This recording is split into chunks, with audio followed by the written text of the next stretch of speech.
നോക്കടാ മേജർ രവി ഞാൻ പറഞ്ഞു ആരും അവർക്ക് എന്നെ അറിയാം എന്ന് പറഞ്ഞു. അപ്പോൾ അവർ നോക്കുമ്പോൾ മോഹൻലാൽ പോകുന്നത്. ജീവിതത്തിൻ്റെ ഒരിക്കലും മറക്കാൻ പറ്റാത്ത ചില അനശ്വര നിമിഷങ്ങൾ എന്നൊക്കെ തന്നെ പറയാൻ എനിക്കത്. ഹായ് ലാൽ, താൻ രവി എന്ന് ഈ പറഞ്ഞ സമയത്ത് മൂപ്പർ എന്നെ നോക്കി. ലാലിൻ്റെ വികാരം എന്ന് പറഞ്ഞു കഴിഞ്ഞാൽ താനത് പോയി തരുള്ളൂ. ഞാൻ വന്നതല്ലേ, നിങ്ങളുടെ അടുത്ത് പറഞ്ഞതല്ലേ ഞാൻ രവി മേജർ രവി എന്ന് പറഞ്ഞു.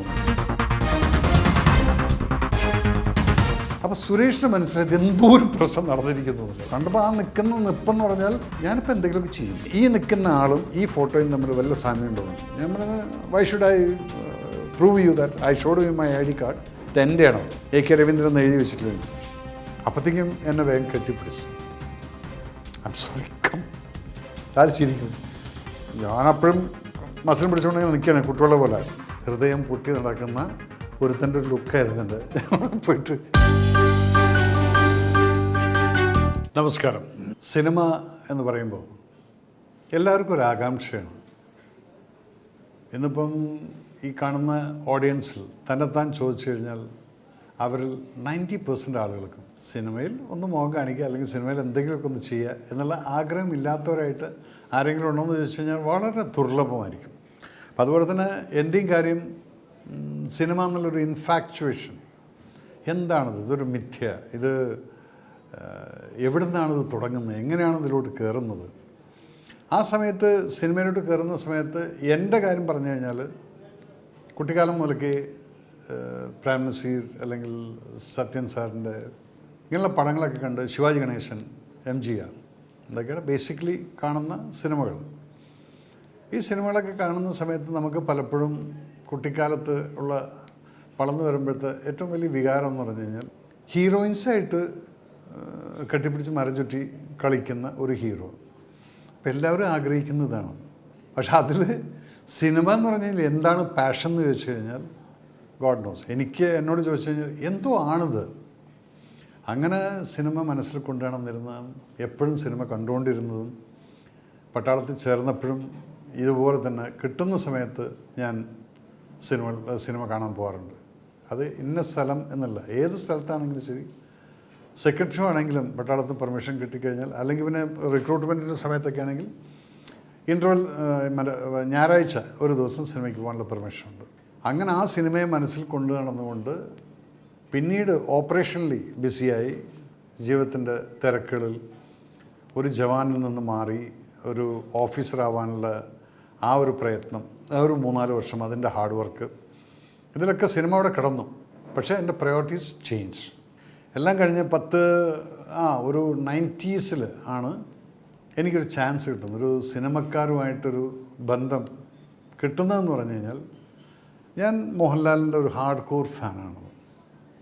മോഹൻലാൽ എന്ന് പറഞ്ഞു കഴിഞ്ഞാൽ അത് ഇന്നും ലാലിൻ്റെ വളരെ ക്ലോസ് സുഹൃത്താണ്. ഏത് സമയത്ത് വേണമെങ്കിലും ഫോൺ വിളിച്ചാൽ എടുക്കാം. എങ്കിലും ഞാനൊരിക്കലും വെറുതെ വേണ്ടാതെ ലാലിനെ ഞാൻ വിളിക്കാറില്ല. പക്ഷെ കാണുന്ന സമയത്ത് ഇപ്പോഴും ഉള്ളൊരു റിച്വലാണത്. അത് കെട്ടിപ്പിടിച്ച് ആ കഴുത്തിലൊരു ഉമ്മ കൊടുക്കും. ഇതാണ് ഞാനും ലാലും തമ്മിലുള്ള ഇപ്പോഴത്തെയും ബന്ധം. ഇതിനെല്ലാം ഒരു തുടക്കം എന്നുള്ള ഒരു സിനിമയായിട്ടുള്ളൊരു ബന്ധം ഈ മോഹൻലാലിൻ്റെ അത്രയും വലിയ ഫാനൊക്കെയാണ്. അങ്ങനെ മാർച്ച് മാസം 13 1994 ഞാൻ പോർട്ട് ബ്ലെയറിൽ മിലിറ്ററി ഇൻ്റലിജൻസ് ഓഫീസറായിട്ട് വർക്ക് ചെയ്യുന്ന സമയത്ത് എല്ലാ ദിവസവും എയർപോർട്ടിൽ പോകും. കാരണം മിലിറ്ററി ഇൻ്റലിജൻസ് ആണ്. അവിടെ ഈ ഫോറിനേഴ്സ് വന്നിട്ട് അവർ മുങ്ങും. അവിടുന്ന് 15 ദിവസത്തിൻ്റെ പെർമിഷൻ ഉണ്ടെങ്കിലും 15 കഴിഞ്ഞാലും യുവമാർ പോവില്ല. അവിടെ ഒളിഞ്ഞ് നടക്കാൻ പറ്റുന്ന ഇഷ്ടംപോലെ കാടുകളുണ്ട്. വണ്ടൂർ ഐലൻഡും വണ്ടൂരിന് ആ ഐലൻഡിനെ ചുറ്റിപ്പറ്റില്ല. ഇതൊരു ടൂറിസ്റ്റ് സ്പോട്ടാണ്. അവിടെയാണ് മാക്സിമം ഈ കോറൽസിൻ്റെയൊക്കെ അണ്ടർ വാട്ടർ ഇതിൻ്റെ ടൂറിസം നടക്കും. അപ്പോൾ ഇവിടെ അവന്മാർ പോയി കഴിഞ്ഞാൽ ഇവർ അവിടുന്ന് കഞ്ചാവും സാധനം അടിച്ചുകൊണ്ട് ഇങ്ങനെ കിറങ്ങി അവിടുന്ന് മുങ്ങും. അപ്പോൾ ഇവരെ നോട്ടീസ് ചെയ്യാനും ഒബ്സർവ് ചെയ്യാനുമാണ് നമ്മൾ പോകുന്നത്. പോയിട്ട് ഇവർ വന്ന് ഇറങ്ങിക്കഴിഞ്ഞാൽ ഇവരുടെ എമിഗ്രേഷനിൽ നമ്മൾ നോക്കിയിട്ട് ഇവരുടെ പേരും ഇവർ പോയ ലൊക്കേഷൻ, ഇവരെങ്ങനെയാണ് പോയിരിക്കുന്നത്, ഇതെല്ലാം നമ്മൾ മാർക്ക് ചെയ്തിട്ട് വിടും.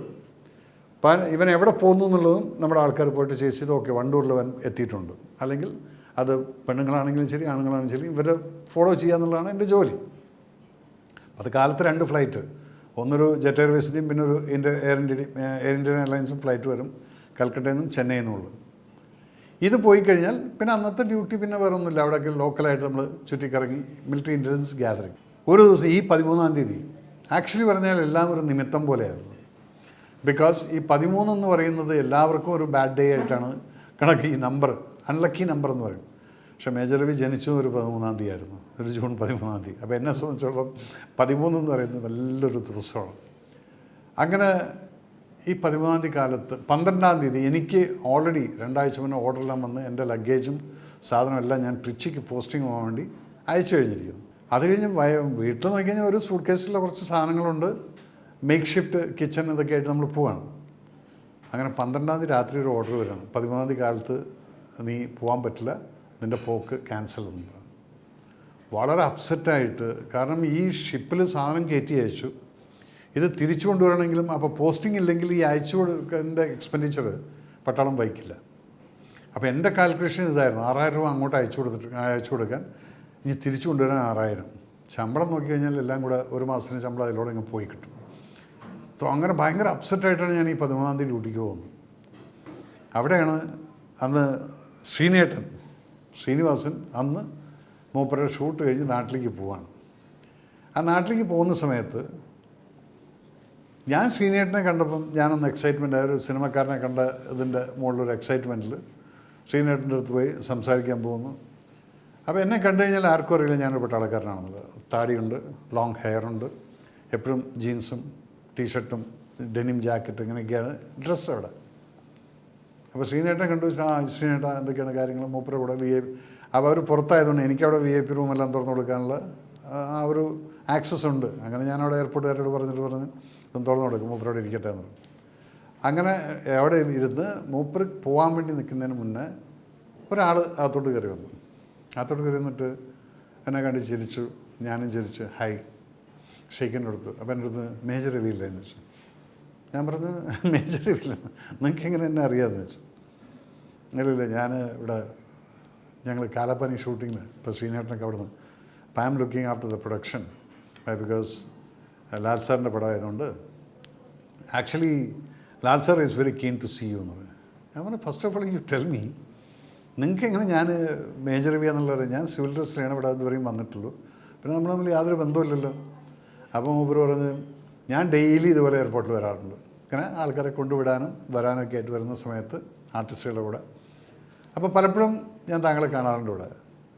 അപ്പോൾ ചോദിക്കും ആരാണ് ഇങ്ങനെ സസ്പീഷ്യസ് ലുക്കിൽ ഇങ്ങനെ നോക്കുന്നു, അങ്ങനെ നടക്കുന്നില്ല. അപ്പോഴാണ് ഇവിടുത്തെ നേവിക്കാർ, എയർപോർട്ട് അത് നേവിയുടെ അണ്ടറിൽ വരുന്നതാണ്. അപ്പോൾ അവർ പറഞ്ഞത്ര ഇതെന്ന ആളാണ്, മേജർ രവിയാണ്, ഇദ്ദേഹമാണ് ശിവരാസൻ, രാജീവ്, അങ്ങനെയാണ് അത്ര റെഫർ ചെയ്ത്. രാജീവ് ഗാന്ധി വധക്കേസിൻ്റെ ആ ശിവരാസനൻ ഗ്യാങ്ങിൻ്റെ ഓപ്പറേഷൻ മുഴുവൻ ചെയ്തിട്ടുള്ളത് ഇദ്ദേഹമായിരുന്നു, ഓപ്പറേഷണൽ കമാൻഡറായിട്ട് CBIയുടെ കൂടെ അറ്റാച്ച്മെൻറ്റ്. അപ്പോൾ ഈ കാര്യം ഞാൻ പോയി ലാലിൻ്റെ അടുത്ത് പറഞ്ഞിട്ടുണ്ടായിരുന്നു, ഇങ്ങനെ ആളവിടെ ഉണ്ട്. അപ്പോൾ ലാൽ ഭയങ്കരമായിട്ട് ഇത് ഫോളോ ചെയ്യുന്ന ഒരാളായിരുന്നു. രാജീവ് ഗാന്ധി വധക്കേസ് കഴിഞ്ഞ് ഡെയിലി ലാല് പേപ്പർ നോക്കിയിട്ട് ഈ കേസുകൾ മുഴുവൻ ഇരുന്ന് വായിക്കുക അത്ര മദ്രാസ്. അന്ന് ബാലാജി സാറിൻ്റെ വീട്ട് അവിടെയായിരുന്നു താമസം ഉണ്ടായിരുന്നു. അപ്പോൾ അതിനകത്താണ് എൻ്റെ മലയാള മനോരമയിൽ ഫ്രണ്ട് പേജിൽ എൻ്റെ ഫോട്ടോഗ്രാഫും വലിയൊരു റിപ്പോർട്ടും വന്നിട്ടായിരുന്നു. ശിവരസൻ്റെ പേരിൽ ചോദ്യശരങ്ങൾ പട്ടാമ്പിയിൽ നിന്ന് രവീന്ദ്രൻ എന്നുള്ള, ഇതൊരു ഓൾ കേരള എഡീഷനിൽ വന്നിട്ടുള്ള ന്യൂസായിരുന്നു. അപ്പോൾ അതിനും ഈ പറഞ്ഞ പോലെ താടിയും ലോങ് ഹെയറൊക്കെ ആയിട്ടുള്ള ഒരു മനുഷ്യൻ. അപ്പം ലാൽ അന്ന് പറഞ്ഞത് ഇത് മലയാളിയാണ് കേട്ടോ, ഇയാളെ എവിടെയെങ്കിലും വെച്ച് കണ്ടു കഴിഞ്ഞാൽ കാണണം എന്നുള്ള ആഗ്രഹമുണ്ടെന്ന് പറഞ്ഞു. ഇതിങ്ങനെ ഇടയ്ക്കിടയ്ക്കൊക്കെ ഈ ശിവരാസൻ ഓപ്പറേഷൻ്റെ കേസുകളുടെ കാര്യം പറയുന്ന സമയത്തെല്ലാം വീട്ടിൽ ലാൽ സംസാരിക്കുമായിരുന്നു എന്ന് പറഞ്ഞു. ഇതാണ് ഇതിൻ്റെ ഒരു തുടക്കം. അങ്ങനെ അപ്പം ഞാൻ ഈ എക്സൈറ്റ്മെൻറ്റിൽ ഞാൻ പറഞ്ഞു I am also a great fan of Lal, I love him so much, he would like to see you, why do we come to the location, എന്തുകൊണ്ട് സാറ് ലൊക്കേഷനിൽ വന്നുകൂടാന്ന് വെച്ചു. ഞാൻ പറഞ്ഞു നൽകാം, അല്ലെന്നാൽ അങ്ങനെയാണെങ്കിൽ ഇന്ന് ഈവനിങ്ങിൽ ഗസ്റ്റ് ഹൗസിൽ വരുമോ. അപ്പോൾ ഗവൺമെൻറ് ഗസ്റ്റ് ഹൗസിലാണ് ഇവരെല്ലാം താമസിച്ചിരുന്നത്, പോർട്ട് ബ്ലെയറിൽ. അങ്ങനെ ഞാൻ അവിടുന്ന് പോയത് സത്യം പറഞ്ഞു കഴിഞ്ഞാൽ എൻ്റെ ബൈക്കായിരുന്നു എൻ്റെ കയ്യിൽ, എൻ്റെ പേഴ്സണൽ ബൈക്കും. ഞാൻ വീട്ടിലെത്തി, ഞാൻ ഭയങ്കര എക്സൈറ്റ്മെൻറ്റിൽ വൈഫിൻ്റെ അടുത്ത് പറഞ്ഞ് എന്നൊരു സംഭവമുണ്ട്, ലാൽ എന്നെ കാണണം എന്ന് പറഞ്ഞിട്ടുണ്ട്. അപ്പോൾ ഇത്രയും ദിവസം ഷൂട്ടിംഗ് അവിടെ നടക്കുന്നുണ്ട്, പക്ഷേ ഞാൻ ആ ലൊക്കേഷനിൽ പോകാറില്ല. ബിക്കോസ് നമുക്കൊരാളോട് ഇഷ്ടമുണ്ടെങ്കിൽ, അത് ലാലാണെങ്കിലും മമ്മൂക്കയാണെങ്കിലും ശരി, ഇവരെ നമുക്ക് ഇഷ്ടമുണ്ടെന്ന് പറഞ്ഞിട്ട് നമ്മൾ അവിടെ ചെല്ലുന്ന സമയത്ത് ചിലപ്പം അവർക്ക് നമ്മളെ കെയർ ചെയ്യാൻ പറ്റുന്നില്ല. എത്രയോ ഫാൻസ് അവിടെ ചെല്ലും. പക്ഷെ നമ്മുടെ ചിലപ്പോൾ ഈ ഈഗോന് അത് ഇഷ്ടപ്പെട്ടു എന്ന് വരില്ല. Okay, you think that you are a major, അതാണ് നമ്മളെ റെസ്പെക്റ്റ് ചെയ്യില്ല.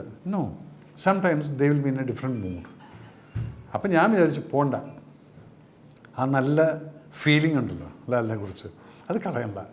അവിടെ പോയി അദ്ദേഹം എന്നെ മൈൻഡ് ചെയ്തില്ലെങ്കിൽ പിന്നെ നമ്മൾ അവരിൽ കുറ്റം കാണാൻ തോന്നും. അപ്പോൾ നമ്മുടെ മൈൻഡ് നെഗറ്റീവ് ആവും. I always think that we should be always positively thinking. അതുകൊണ്ടാണ് ഞാൻ ഈ 13-14 ദിവസമായിട്ട് ഞാൻ അവിടെ പോകാതിരുന്നത്. അങ്ങനെ ഇത് പറഞ്ഞപ്പോൾ ഭയങ്കര എക്സൈറ്റ്മെൻ്റ് ആയില്ലേ. ലാൽ എന്നെ അങ്ങോട്ട് കാണാൻ വിളിച്ചിരിക്കും. അപ്പോൾ of course will be treating me like anything, കൂടെ ഇരുന്ന് സംസാരിക്കാം എന്നൊക്കെ ഉള്ളൊരു ഇതിൻ്റെ മുകളിൽ ഞാൻ ഉച്ചയ്ക്ക് കുറച്ചൊരു ഉറങ്ങുന്നൊരു ശീലം ഉണ്ടായിരുന്നു. ഒരു 10 മിനിറ്റ് കിടക്കുന്നു, ഒന്നുമില്ല, ഭയങ്കര എക്സൈറ്റ്മെൻറ്റിലായിരുന്നു. അങ്ങനെ ഞാൻ 5 മണിക്ക് അവിടെ എത്താമെന്ന് പറഞ്ഞിട്ടുള്ള ആൾ, ഞാൻ 4 മണിക്ക് തന്നെ ബൈക്കൊക്കെ എടുത്ത് ഇവിടുന്ന് പോയി ബ്രീച്ച് ഗഞ്ച് എന്ന് പറയുന്നത് അതാണ് കണ്ടോൺമെൻറ്റ് ഏരിയ. അവിടെ നിന്ന് പോർട്ട് പേരിൽ പോയി ഒരു ഗസ്റ്റ് ഹൗസിലെത്തി. 5 മിനിറ്റ് മുന്നേ തന്നെ ഞാൻ അവിടെ എത്തി. അങ്ങനെ നോക്കുമ്പോൾ കംപ്ലീറ്റ് യൂണിറ്റ് അവിടെ പാക്കപ്പായിട്ട് വന്നിരിക്കുന്നു. ലാലിനെ കാണാൻ വേണ്ടിയിട്ടുള്ള എക്സൈറ്റ്മെൻറ്റിൽ. അപ്പോൾ ഞാൻ ചോദിച്ചു, സുരേഷ് ബാലാജിയുടെ റൂം എവിടെയാണെന്ന് വെച്ചാൽ, സോറി, ആ മനുഷ്യൻ ആരാണെന്ന് ചോദിച്ചാൽ സുരേഷ് ബാലാജി മോഹൻലാലിൻ്റെ ബ്രദറിലോ ആണ്, സുച്ചിയുടെ ബ്രദറാണ്. Very sweet looking, always smiling guy. അങ്ങനെ സുരേഷുമായിട്ട് വന്ന് അവിടെ നിന്ന് തുടങ്ങി എയർപോർട്ടിൽ നിന്ന്. അങ്ങനെ ഞാൻ സുരേഷിൻ്റെ റൂമിൽ പോയിട്ട് ചോദിച്ചു, ഹായ് സുരേഷ്, മേജർ രവി ഒരു കാര്യം ചെയ്യും, ഇന്ന റൂമിൽ 101 എന്നോ 103 എന്നോ എന്തോ പറഞ്ഞു, ലാലുണ്ട്, ഈസ് വെയിറ്റിംഗ് ഫോർ യു. ഞാനിവിടെ കുറച്ചതിൽ, okay no problem, I will go എന്ന്. അപ്പോൾ അവിടെ ഫുൾ ക്രൗഡാണ്, ഷൂട്ടിംഗ് കഴിഞ്ഞിട്ടുള്ള എൻ്റെ സെറ്റിൽമെൻറ്റും കാര്യങ്ങളൊക്കെ ആയിട്ട്. ഞാൻ ഭയങ്കര എക്സൈറ്റ്മെൻറ്റ്. ഈ നടന്നു പോകുന്ന സമയം നിങ്ങളൊന്ന് ആലോചിച്ച് നോക്കണം. ഈ റൂമിൽ നിന്ന് ഈ വരാന്തയിൽ കൂടെ ഇങ്ങനെ പോയി ഇതുവരെ എത്തി ഇപ്പുറത്ത് വന്ന് ഈ റൂമിലോട്ട് വരുന്ന ആ ഒരു സമയമുണ്ടല്ലോ, my heart beat might have gone to high, pulse might have gone cross to 110 or 120. ഒരു കുട്ടിയുടെ ലാഘവത്തോട് കൂടിയിട്ട് എന്ന് പറഞ്ഞാൽ, അന്ന് ഞാനൊരു മേജറാണ്, ശിവരാജന് ഓപ്പറേഷൻ ചെയ്തതാണ്. അപ്പോഴത്തേക്ക് എനിക്ക് പ്രസിഡൻറ്റിൻ്റെ ഗാലറി മെഡലടക്കം കിട്ടിയിട്ടുള്ള കില്ലിങ്സ് ഉള്ള ഓപ്പറേഷൻസ് ചെയ്തിട്ടുള്ളൊരു വ്യക്തിയാണ്. ഇങ്ങനൊരു സിറ്റുവേഷനിൽ നമ്മൾ കൈവിട്ടു പോയിട്ടുള്ള ഒരു സാധാരണക്കാരനായിട്ട് മാറുന്നത്. അവിടെ ഈഗോ ഇല്ല, ഒന്നുമില്ല. ഒരു മനുഷ്യൻ സിനിമയോടുള്ള ആ ഒരു ഭ്രാന്തമായിട്ടുള്ള ഒരു പ്രേമം, അതിനകത്ത് താൻ ആരാധിക്കുന്ന ഒരു വ്യക്തിയെ കാണാൻ പോവുകയാണ്, അതും അദ്ദേഹം വിളിച്ചിട്ട്. അപ്പോൾ അതിൻ്റെ ഒന്ന് ആലോചിച്ച് നോക്കുക. ആ സമയത്ത് ഞാൻ അവിടെ ചെല്ലുന്നു. അങ്ങനെ ഈ റൂമിൻ്റെ വാതിലെല്ലാം തുറന്ന് കിടക്കുകയാണ്. നോക്കുമ്പോൾ ആ കോർണറിൽ ബെഡിൻ്റെ മുകളിൽ ലാൽ അവിടെ ഇരിപ്പുണ്ട്. ബെഡിൻ്റെ മുകളിൽ ഇപ്പുറത്ത് വേറൊരാൾ ഇരിക്കുന്നുണ്ട്. ലാലിൻ്റെ മുന്നിൽ കുറേ ഫോറിനേഴ്സും ഒക്കെ ഇരിപ്പുണ്ട്, ഒരു 3-4 ആൾക്കാരും ഒരു ലേഡീസൊക്കെ. അപ്പം ഞാൻ അവിടെ ഇരിക്കുന്ന ലാലിനെ ഞാൻ ഇവിടെ നിന്ന് ഒന്ന് ചിരിച്ചു. ആസ് ഇഫ് എന്നെ അദ്ദേഹത്തിന് അറിയും എന്നുള്ള രീതിയിലാണ് നമ്മൾ ചിരിച്ചിട്ട്, ഹായ് ലാൽ, താൻ രവി എന്ന്. ഇതിൽ ഈ പറഞ്ഞ സമയത്ത് മൂപ്പർ എന്നെ അങ്ങനെ നോക്കി. അപ്പോൾ ഒരു എക്സൈറ്റ്മെൻ്റ് ഒന്നും അവിടെ നിന്ന് ഇങ്ങോട്ട് കാണുന്നില്ല. അപ്പം എനിക്കറിയില്ല എന്ത് ചെയ്യാൻ. ഞാൻ അങ്ങനെ അടുത്തേക്ക് നിന്നിട്ട് ഞാൻ അങ്ങോട്ട് നോക്കുന്നു, എല്ലാവരുടെ അടുത്തും ഫോറിനേഴ്സിൻ്റെ അടുത്തൊക്കെ ഹായ് ഹലോ. ശരിക്കും പറഞ്ഞാൽ അവിടെ നമ്മൾ ഈ വെളിച്ചെണ്ണയിൽ ചവിട്ടിയിട്ട് നിൽക്കുകയെന്ന് പറയില്ലേ, അങ്ങനെ അങ്ങോട്ട് തിന്നുന്നോ ഇങ്ങോട്ട് തിന്നോ ഒരു പിടിയില്ല. ഇങ്ങനെ നിൽക്കുകയാണ് ഞാൻ. മുന്നോട്ട് പോകണോ പുറകിലോട്ട് വരണോ? എന്തായിരുന്നു എക്സൈറ്റ്മെൻറ്റ്? താൻ ആരാധിക്കുന്ന വ്യക്തി തന്നെ കാണണമെന്ന് പറഞ്ഞ് കാണാൻ പോവാണ്. കാണുമ്പോഴത്തേക്കും നമ്മൾ കെട്ടിപ്പിടിക്കും, ഉമ്മ വയ്ക്കും, അത് ചെയ്യും. ഇതെല്ലാം ഇമാജിനേഷൻ മുഴുവൻ അങ്ങ് തകർന്നടിഞ്ഞിരിക്കുകയാണ്. മേജർ വെളിച്ചെണ്ണ ചട്ടിട്ട് അങ്ങോട്ടുമില്ല ഇങ്ങോട്ടുമില്ല അതിങ്ങനെ നിൽക്കുകയാണ്. ലാലിന് ഒരു വികാരമില്ല മുഖത്ത്. ലാലിൻ്റെ വികാരം എന്ന് പറഞ്ഞു കഴിഞ്ഞാൽ താനൊന്ന് പോയി തരുവിടുന്നു. ഇതായിരുന്നു ലാലിൻ്റെ മുഖത്തുള്ള വികാരം ഞാൻ കണ്ടത്. ഞാൻ പിന്നെ അങ്ങോട്ടും കൊണ്ട് നോക്കി, എനിക്കൊന്നും അറിയുന്നില്ല. അപ്പം പിന്നെ ഞാൻ അതുവരെ നടന്നു പോയി. ഏതായാലും വന്നല്ലോ, ഒന്ന് കൈ കൊടുത്തിട്ട് പോയേക്കാന്ന് പറഞ്ഞു. അങ്ങനെ അപ്പുറത്ത് പോയിട്ട് ഞാൻ എനിവേ എന്തെങ്കിലും ആവശ്യമുണ്ടെങ്കിൽ വിളിക്കണം എന്ന് പറഞ്ഞിട്ട്, ഇതാണ് എൻ്റെ കോൺവെർസേഷൻ കേട്ടോ. കൈ കൊടുത്തു, മൂപ്പറൊന്ന് കൈ തന്നു, ഓക്കെ. ഞാൻ തിരിഞ്ഞ് നടന്നിട്ട് ഞാൻ ബൈക്ക് വന്ന് സ്റ്റാർട്ട് ചെയ്തു. ഒരു അതിൽ നിങ്ങൾക്ക് ആ ബാക്ക്ഗ്രൗണ്ടൊക്കെ ഇടാം, ശോകമായിട്ടുള്ളൊരു ബാക്ക്ഗ്രൗണ്ട് ഉണ്ടല്ലോ, എല്ലാം കൂടെ തകർന്നടിഞ്ഞ് ഹൃദയം പൊട്ടി നടക്കുന്ന ഒരുത്തൻ്റെ ഒരു ലുക്കായിരുന്നു എൻ്റെ. അവിടെ പോയിട്ട് ബൈക്ക് സ്റ്റാർട്ട് ചെയ്ത് ഹെൽമെറ്റ് എടുത്ത് തലയിൽ വെച്ച് ബൈക്ക് സ്റ്റാർട്ട് ചെയ്ത് പോവാണ്. ഭാര്യയോട് പോയിട്ട് ഇനിയിപ്പോൾ എന്ത് പറയും, ആരോട് എന്ത് പറയുന്നത്? ഭയങ്കര സങ്കടവും വിഷമവും എല്ലാം കൂടെ ആയിട്ട് ഇൻസൾട്ടായി ബൈക്ക് സ്റ്റാർട്ട് ചെയ്തിട്ട് എന്തേന്നറിയില്ല, അതിൽ എൻ്റെ മേജർ രവി എന്നുള്ള ആ ഒരു ഹൂങ്കാർ മനുഷ്യൻ ഉണർന്നു.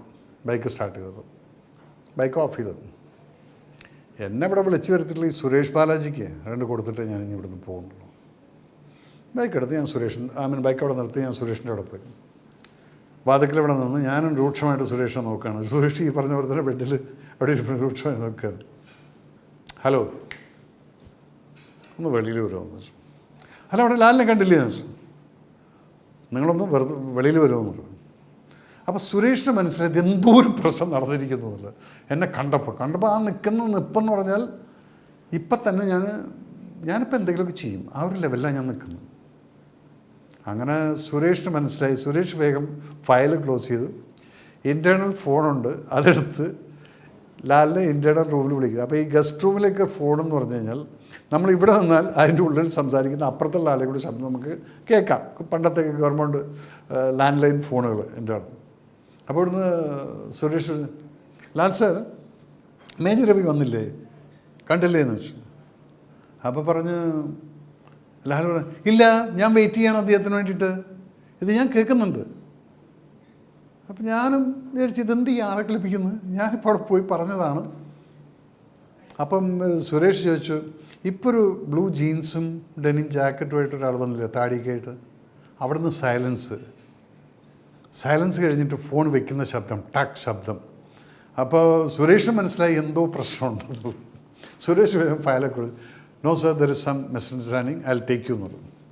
അങ്ങനെ ഫയൽ ക്ലോസ് ചെയ്തിട്ട് സുരേഷ് ഒന്ന് റെഡി ആയിട്ട് വരുമ്പോൾ it might have taken about 30 seconds. ഈ സമയത്ത് ഞാൻ ചുമരിൽ ഇങ്ങനെ ചാരി നിൽക്കുകയാണ്. ഇവിടെ ലാൽ അവിടെ ഇരിക്കുന്നുണ്ട്, സുരേഷ് അവിടെ നിന്ന് റെഡിയാവുന്നു. ഞാനിപ്പോൾ ഇങ്ങനെ ആലോചിക്കുകയാണ്, ഇതിപ്പോൾ ആ കേട്ടതുമാണ്, ഇതിപ്പോൾ എന്താണിപ്പോൾ ഇത്. എനിവേ സുരേഷിൻ്റെ അടുത്ത് 4 വാക്ക് പറഞ്ഞിട്ട് പോവാം. അങ്ങനെ ഫോൺ കട്ട് ചെയ്തല്ലോ. അപ്പോൾ ഞാൻ വിചാരിച്ചു അതെല്ലാം തീരുമാനമായി, ഇപ്പം മേജർ രവിക്ക് പോവാം. അങ്ങനെ ഞാനിങ്ങനെ നിൽക്കുന്നു. സുരേഷ് ഇങ്ങോട്ട് വരുമ്പോഴത്തേക്കും സുരേഷ് പെട്ടെന്ന് ലാൽ സാർ എന്ന് പറഞ്ഞു. അപ്പോൾ എൻ്റെ പിറകിൽ അപ്പോഴത്തേക്കും ലാലിനെ ടച്ച് ചെയ്ത് പിറകുന്നു. അപ്പോൾ ഞാൻ ആ ചാരി നടത്ത് ഇങ്ങനെ നോക്കുമ്പോൾ മോഹൻലാലാണ്. എനിക്ക് സങ്കടവും വിഷമവും എല്ലാം കൂടെ ഞാനിങ്ങനെ നിൽക്കുകയാണ്. അപ്പോൾ അദ്ദേഹവും അതുപോലെ നിൽക്കുകയാണ്, ഈ ചുമരിനോട് ചാരി നിൽക്കുകയാണ്. ഇങ്ങനെ നിന്നിട്ട് നിങ്ങൾക്കറിയാലോ ലാലിൻ്റെ ചില സ്വതസിദ്ധമായിട്ടുള്ള നൃത്തങ്ങളുണ്ട്. ലാലിങ്ങനെ ചാരി നിന്നുകൊണ്ട് ഇങ്ങനെ നിന്നിട്ട് എൻ്റെ അടുത്ത് ID കാർഡ് ഉണ്ടോ എന്ന് ചോദിച്ചു. ഞാൻ പറഞ്ഞു, Y should I show you my ID card?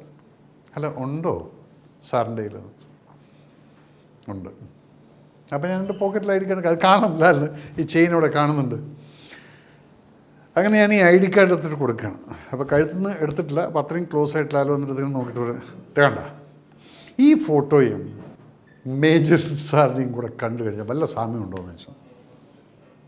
അപ്പം ഞാൻ കറക്റ്റാണ്, ഒരു സാമ്യമില്ല. കാരണം ഞങ്ങൾ അക്കാഡമിയിൽ നിന്ന് കിട്ടുന്ന ID കാർഡാണത്. അപ്പോൾ ഫുൾ ക്രൂ കട്ടടിച്ച് വല്ല എന്ന് പറഞ്ഞാൽ അന്നൊക്കെ എക്സസൈസിൻ്റെ അൾട്ടിമേറ്റ് ഇത് ചെയ്ത് ഒരു ശകലം പോലും ഫാറ്റ് ശരീരത്തിലില്ല. ഇങ്ങനെയുള്ളൊരു മോന്തയും ഇതുമായിട്ടുള്ള മീശയൊക്കെ ആയിട്ടുള്ളൊരു രവി സെക്കൻഡ് ലെഫ്റ്റനൻ്റ് ടൈമിലുള്ള ID കാർഡ് മാറ്റിയിട്ടില്ല. ഈ നിൽക്കുന്ന ആളും ഈ ഫോട്ടോയും തമ്മിൽ വല്ല സാമ്യം ഉണ്ടോ? ഞാൻ പറഞ്ഞത്, why should I prove you that I showed you my ID card? ഇത് എൻ്റെയാണത്, AK രവീന്ദ്രൻ എന്ന് എഴുതി വെച്ചിട്ടില്ല. അപ്പോൾ ലാലിനിപ്പോൾ എന്തായി? ലാലിൻ്റെ അവസ്ഥ എന്ന് പറഞ്ഞാൽ ലാലങ്ങ് ടോട്ടലി ചമ്മിപ്പോയിരിക്കുകയാണ്. ഇങ്ങനൊരു സംഭവം നടന്നില്ലേ, ഇനിയിപ്പോൾ ഇത് എങ്ങനെയെങ്കിലും രക്ഷപ്പെട്ടിട്ട് കുറ്റം നിങ്ങളുടേതാണെന്നുള്ളത് എൻ്റെ തലയ്ക്ക് വെച്ചിട്ടുണ്ട്. ഞാനാണെങ്കിൽ കട്ടാക്കി നിൽക്കുന്നത്, ഞാനും സമ്മതിക്കില്ല.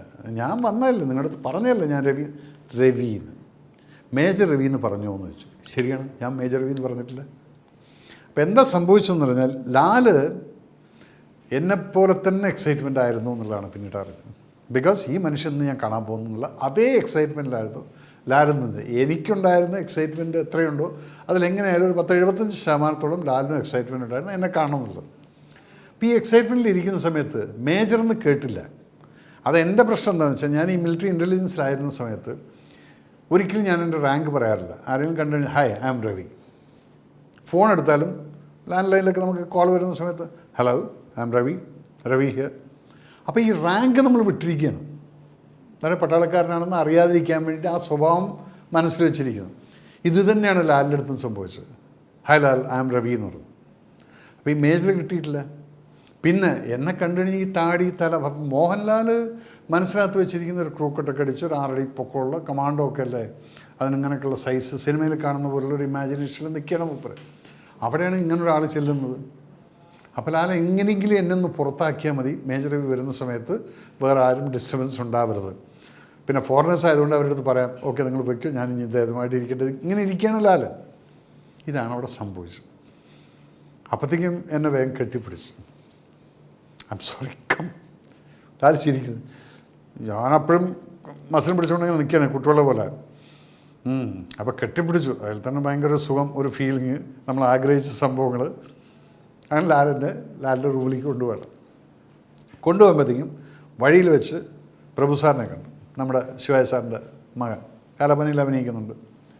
പ്രിയേട്ടൻ എല്ലാവരെയും വിളിച്ച് കൂടി. അങ്ങനെ ക്രൗഡ് അങ്ങ് കൂടുകയാണ്.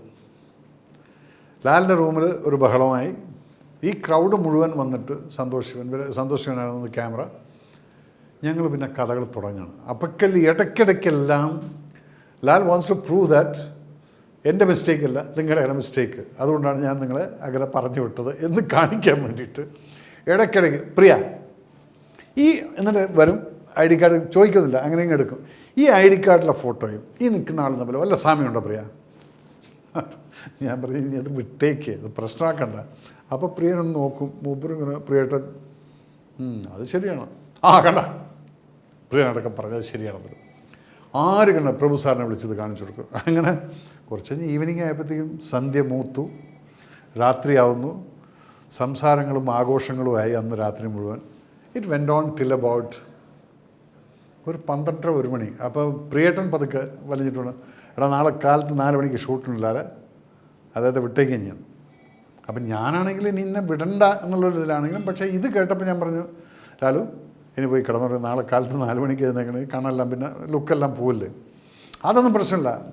ഞാനൊരു 12-1 മണിക്ക് എന്നെ ബൈക്കിൻ്റെ അവിടെ കൊണ്ടുവന്ന് ലാൽ പിന്നെ വേറെ ആരൊക്കെ ഉണ്ടായിരുന്നു യാത്രയാക്കാൻ നിൽക്കുന്ന സമയത്ത് ഞാൻ ബൈക്ക് സ്റ്റാർട്ട് ചെയ്തപ്പം ഈ മനുഷ്യൻ ബൈക്കിൻ്റെ പിറകിൽ കയറിയിരുന്നു.